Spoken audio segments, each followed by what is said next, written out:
nosso bate-papo de hoje sempre respeitoso e divertido ao mesmo tempo. Não estamos rindo de ninguém, estamos rindo com todos e todas que querem aprender, que querem realmente questionar, refletir sobre a postura que nós temos em relação à espiritualidade no cotidiano ou à religião. São conceitos diferentes, já discutimos um pouquinho a respeito disso no nosso curso de Teologia de Umbanda, que está numa das playlists deste canal, trabalho totalmente voluntário da minha parte, dos meus filhos, minhas filhas, e também é disponível a todos e todas gratuitamente. O objetivo hoje é um bate-papo, é informal, é conversar um pouquinho a respeito do chamado jovem místico. E aqui eu não vou teorizar, é um bate-papo informal, como eu disse. Mas quem é o jovem místico? O jovem místico ao qual eu me refiro aqui é uma caricatura que foi criada a respeito de algumas posturas muito mais midiáticas, digamos assim, não só de mídias eletrônicas, mas sobretudo hoje, de alguém que tem uma forma, ou formas, se quiserem, de manifestação, de vivência da espiritualidade, que são, além de caricatas, alienantes. E por que caricatas, Pai Dermes? Porque nós estamos pensando numa forma oficial de espiritualidade, de religião, e tudo aquilo que foge é caricato? Não, é caricato exatamente porque é alienante, porque foge à vivência cotidiana, à vivência espiritual que leva à promoção do indivíduo, a promoção que eu digo no sentido, não é num sentido de evolução linear, mas ao desenvolvimento das potencialidades do indivíduo e à harmonia da comunidade. A harmonia deste indivíduo e a harmonia da comunidade. Não, é uma forma ou são formas de expressão da espiritualidade que o indivíduo encontra que o afastam da realidade cotidiana e essas formas criam fantasias no sentido de que você é superior, as pessoas estão apegadas ao ego e você não. E tudo isso se manifesta mais do que numa questão ética, numa questão estética. As vestimentas, as identificações, aos verdadeiros dogmas que são criados. E aí esse jovem místico, que é um estereótipo, como a gente coloca assim, ele se distancia, repito, da realidade, ele não se envolve com as questões cotidianas como se elas não pertencessem a uma visão abrangente e holística da espiritualidade. E, dessa forma, definindo sem definir o que é o jovem místico, pensemos um pouquinho no que é este jovem místico na Umbanda, porque ele tem chegado muito aos nossos terreiros, ele vem assessorado por saberes, entre aspas, do Google, do TikTok, do WhatsApp, porque nem sempre são saberes, são achismos. Também existe uma diferença muito grande, não é de status quo, que é aquilo que o sacerdote ou a sacerdotisa dizem no terreiro, são verdades absolutas e as outras questões não. Não é por aí, não é isso que eu estou dizendo. Mas são situações que fogem aos fundamentos. Lembrando que para este canal, não apenas para esse canal, mas para a minha vida, mas pensando no canal, nós temos o respeito à diversidade de fundamentos, de casas, de segmentos, de religiões de terreiro, porque são diferentes, não é? E a gente respeita a diversidade. Então vamos lá falar um pouquinho sobre o jovem místico na Umbanda. A Umbanda, não só ela, mas eu vou falar dela, é uma religião pé no chão. É uma religião de terreiro de pé no chão, como são as religiões de terreiro. O terreiro é um quilombo. O quilombo é acolhimento. Eu sempre repito isso em falas, em escritos. Não vou aprofundar isso agora aqui, mas a ideia é essa. E o quilombo, todo mundo é bem-vindo, como era no passado. O negro escravizado que fugia dessa condição, o branco que era expoliado numa vila, a moça branca que havia sido estuprada e obrigada a se prostituir, o nosso antepassado indígena que também buscava refúgio no quilombo e uma vida nova.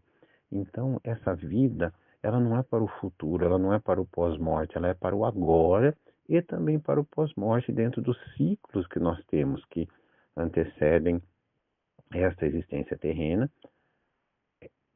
englobam estes ciclos, esta existência terrena também e o pós-morte. Então, nesse sentido, se eu estou encarnado, eu tenho um corpo. E se eu tenho um corpo, a minha fé, a minha vivência, a expressão desta fé não pode ser alienada em relação a este corpo. Eu preciso me alimentar da melhor forma possível, não é? Da forma mais equilibrada possível.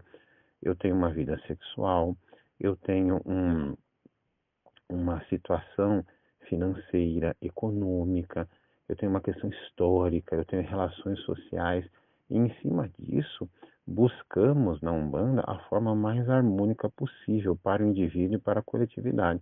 Então não estamos defendendo aqui nenhum status quo, pelo contrário, o quilombo, e o terreiro, repitam, o quilombo, busca formas mais saudáveis de vida, e tudo aquilo que é fundamentalismo, seja de ordem religiosa, espiritual, social, econômica, política, etc. e tal, não é bem-vindo num terreiro, porque aí sim abala as estruturas dessa nova visão, dessa visão que busca ser mais harmoniosa, mais harmônica.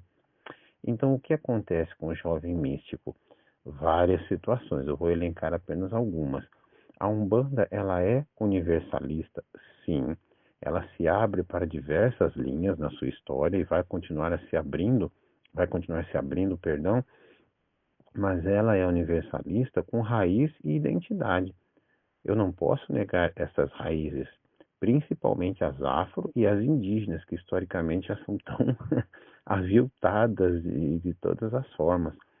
A Umbanda, ela não é um fetiche de classe média branca, good vibes, como eu costumo dizer, já escrevi isso, já postei, enfim, em redes sociais. Não. A Umbanda é modinha. Vamos botar uma guia no pescoço e fazer um TikTok. Não. E eu não estou dizendo que todo TikTok é desprovido de fundamentos, de reflexão. Embora seja breve, o videozinho muitas vezes traz informações, sim, potentes. Mas em sua maioria não, seja TikTok, Instagram, seja o que for, e mesmo não sendo redes sociais. Então, de repente, tudo é Umbanda, tudo é bem-vindo, porque a Umbanda tem portas abertas. Ela tem portas abertas, sim, mas sem fugir ao crivo, repito, da sua identidade, da sua raiz, dos seus fundamentos.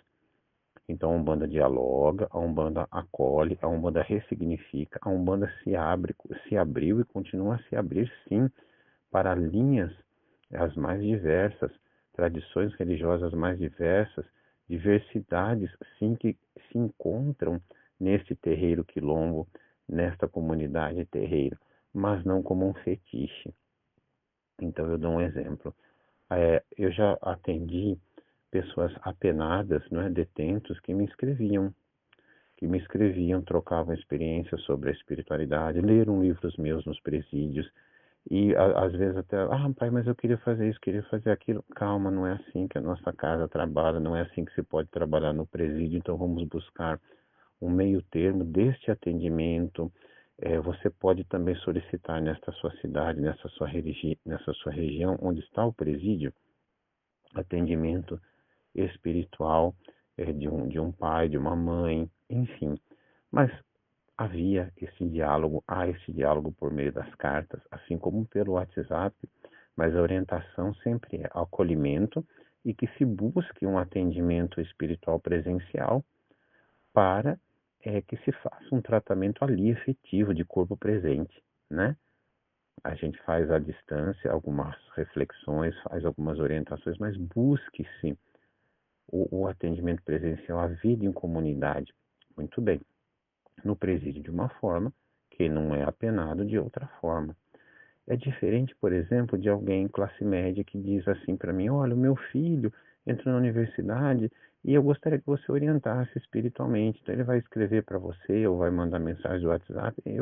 A pessoa manda, a primeira coisa que eu digo é procurar um terreiro, porque não é assim, é uma visão romantizada de uma orientação espiritual específica para uma pessoa que tem condições, mas que quer continuar encastelada, às vezes numa kitnet que seja de estudante, e não buscar algo pé no chão, algo que leve à convivência. É diferente de alguém que tem alguma condição específica de saúde, inclusive mental, que precise dessa forma. Então vejam como é diferente, não é um fetiche. A Umbanda não é um fetiche, repito, de classe média branca, good vibes. Existe ainda dentro dessa reflexão, repito, a Umbanda mantém diálogo com outras religiões, com outras filosofias, com filosofias diversas, mas isso é diferente dos modismos, sobretudo comerciais, que tem como porta de entrada a Umbanda. E algumas pessoas, inclusive, dizem: eu comecei na Umbanda e agora estou não sei onde, como uma forma de legitimação do que se faz comercialmente. Então, isso é bem diferente. E muitas vezes a Umbanda, perdão, o jovem místico se vale da Umbanda, se justifica, mistura, faz um caldeirão, que é diferente do diálogo ou da visão de mandala, ou de um verdadeiro mosaico que se constrói espiritualmente, mas ele faz um grande caldeirão, junta tudo, mexe com a colher e diz: isso é Umbanda, e aqui pode tudo, e o terreiro é algo que acaba por prender as pessoas. A espiritualidade deve ser livre e não necessariamente com fundamentos. Cada um faz o que quer, siga a sua intuição, incorpore em casa mesmo, alto lá. Como eu costumo dizer e vou me repetir, um médico não deita uma pessoa no tapete da sala, pega uma faca enferrujada e abre o peito da pessoa. Eu fiz aqui uma cirurgia do coração, não é assim que funciona? Eu tenho boa intenção, e boa intenção basta, amor basta. Não, isso é uma boa motivação, sim. É porque fazemos o que fazemos, mas precisamos saber como fazer a asepsia antes de uma cirurgia, onde operar. E quando não é possível operar, quando eu preciso dos primeiros socorros, é outra situação. Então há muitas pessoas inconsequentes cuidando da cabeça dos outros de forma inconsequente, seja em nome de Umbanda ou de outra religião de terreiro ou de outras tradições, que dirá aquelas que se apropriam culturalmente de certos saberes ancestrais, desprezando os povos de origem desses saberes, ganhando dinheiro em cima, e tudo em nome de good vibes, boas vibrações, porque tudo é possível. Terreiro, a despeito de alguns em que há, infelizmente, uma série de restrições e desmandos por parte de dirigentes espirituais, terreiro é onde o indivíduo desenvolve sim as suas potencialidades. Existe um respeito muito grande à individualidade de cada filho, de cada filha. Mas é um lugar onde também há disciplina, a organização. Disciplina não é camisa de força, como eu também me repito sempre. Mas a disciplina, a organização, o desenvolvimento seguro, o trabalho seguro. Então, com respeito à diversidade, com respeito a cada individualidade, existe uma organização coletiva. E quem dita essa organização é a espiritualidade. Olha, aqui se trabalha assim e não assado. Não existe um jogo de futebol nem de várzea entre crianças pequenas que não tenha regras. Essas regras não precisam ser e não devem ser gratuitas, elas devem corresponder a uma organização de segurança. Quando eu proponho uma suposta é, é, espiritualidade livre, eu estou considerando que a outra não é livre, é presa. Ou ainda, como recentemente ouvi, que os povos do passado não tinham disciplina na sua organização espiritual. Isso é desconhecer a organização dos povos que, mais do que religião, muitas vezes não era nem religião mesmo, eram filosofias de vida cotidianas no contato com a espiritualidade, com as divindades, com os ancestrais, etc. e tal. Então, o preparo de um espaço sagrado, que pode ser o quintal da minha casa, pode ser um pequeno quartinho, não é? Mas existe todo um cuidado, todo um fundamento. Pensem nessa imagem da cirurgia que não é feita no tapete da sala com uma faca enferrujada. Eu costumo dizer assim também, né? As pessoas dizem, o ditado diz: o inferno está cheio de pessoas de boa intenção. E eu digo: e metade são médiums que não têm um desenvolvimento seguro. Aqui não pensando, claro, é importante dizer, no inferno, dogmático, eterno. Não, aqui é uma questão simbólica, porque o provérbio diz: o inferno está cheio de pessoas de boa intenção. Eu acrescento, metade delas é de médiums que não tiveram desenvolvimento seguro e fizeram muitas burradas, consigo e com os demais, não é? Não aceitar disciplina, viver disperso, não são circunstâncias. Convivemos ainda, o jovem místico traz muitos pseudodiagnósticos.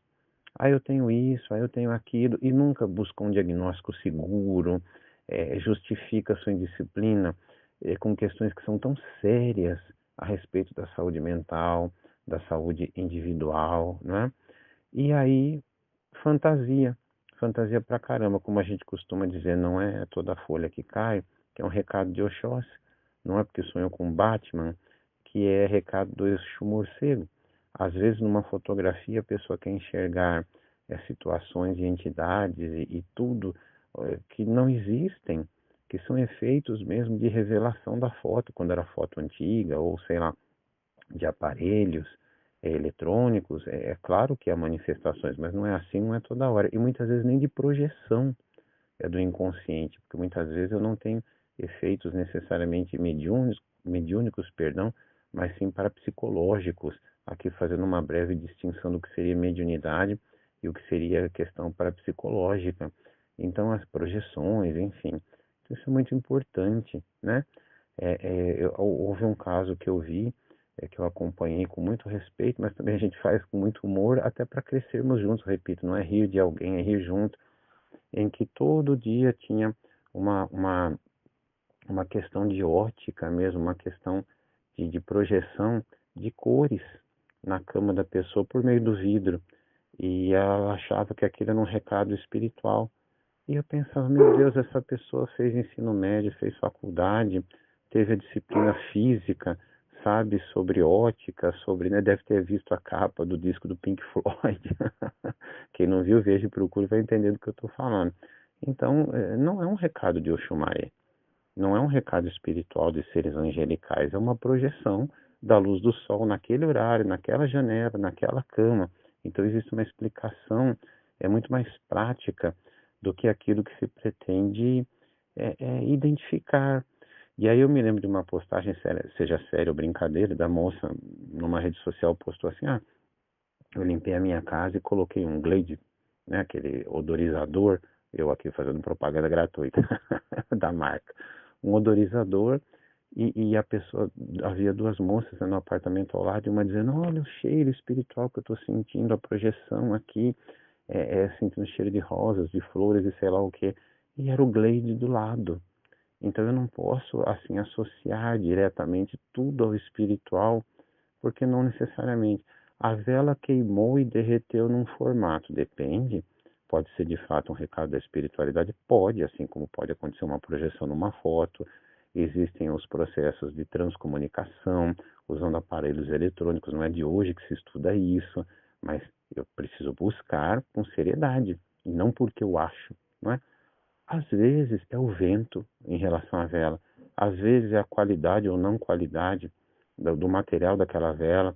São muitos fatores que eu preciso observar antes de concluir algo.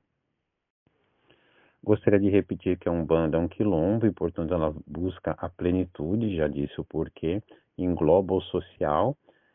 Não cabem distorções, portanto, as que eu vou citar aqui não são de terreiro, mas eu coletei em redes sociais há um tempo, assim, como, por exemplo, eu peço para almoçar nos restaurantes, mas eu pago com reiki. Eu energizo a comida, não pago, eu peço para não pagar com dinheiro, e assim é a forma que eu tenho de fazer uma troca energética, né? Ou então também, e não era meme, pelo que eu entendi, a pessoa, ela diz que não precisa compartilhar o pão, mas quando ela vai comer, ela energiza a comida para que essa energia chegue às demais pessoas que passam fome. Então é diferente de eu arriar uma oferenda esperando e pedindo, etc. e tal, que confiando que a contrapartida energética daquela oferenda, muitas vezes frutas ou comidas, vai ser benéfica para o indivíduo, para a comunidade, vai ajudar a harmonizar, a equilibrar. Isso é bem diferente, não é? Dessas situações que eu estou citando aqui, que são caricatas, mas infelizmente são reais. Então as pessoas vão nesse sentido. Eu me lembro de uma conhecida no tempo do Orkut. ela postou uma série de fotos e escreveu assim na legenda: eu sou tão desapegada que eu não tenho nem máquina fotográfica, eu preciso emprestar de alguém para fazer essas fotos. Eu pensei, bom, desapegada não, ela é folgada. Primeiro que quem é desapegado não sai arrotando isso o tempo todo. Eu posso não ter um instrumento, eu empresto de alguém, mas não por desapego.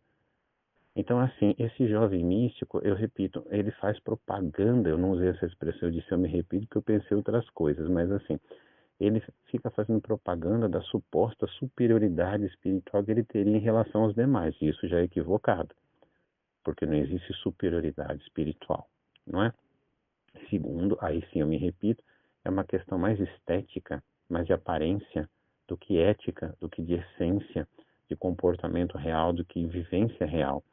E aí eu termino essa reflexão com uma espécie de dito, de provérbio zen, que eu uso muito na Umbanda também, que é: quem diz não sabe, quem sabe não diz. Quem diz não sabe, quem sabe não diz. Meditem sobre isso, e que não é a gente não ensinar, a gente não dialogar, a gente não discutir. Muitas vezes sim, claro, se eu tenho conhecimento eu preciso discutir, mas eu não estou falando disso. Eu estou falando da essência da sabedoria. Quem diz não sabe, quem sabe não diz. Porque aquilo que eu vivencio eu não preciso dizer, não é? Eu não preciso dizer, aquilo reverbera da minha alma. E essa é a nossa vivência cotidiana. Então, jovem místico, fica um conselho deste jovem que é senhor e não é místico, não. É: acorde para a vida. A Umbanda não é lugar de misticismo, é o lugar de a gente viver a mística da espiritualidade e que, por sua vez, repito, reverbera no cotidiano. Haveria outros exemplos, outras reflexões, inclusive a partir da suposta mensagem original de Jesus, de outras tradições, mas aqui eu não vou me alongar muito. Gostaria que cada qual meditasse a respeito, umbandista ou não, sobre como vivenciar a espiritualidade no cotidiano, não é? Sobre as questões de energia de troca, esses exemplos que eu dei, e isso é muito mal atribuído a Exu. Exu é energia de troca, sim, mas não no sentido neoliberal, como muita gente coloca. E além de eu ter escrito muito sobre isso, falado muito sobre isso, norteou esse pensamento as minhas pesquisas de doutorado e a minha tese de doutorado, que também foi publicada em livro. Então depois eu coloco essas referências aqui na descrição deste vídeo, e inclusive uma live feita com a professora doutora Angela Natel, teóloga, sobre esse tema, especificamente sobre Exu e essa apropriação do que seria energia de troca de Exu, e que é colocada de uma maneira bastante banalizada. Abraço, gratidão e axé.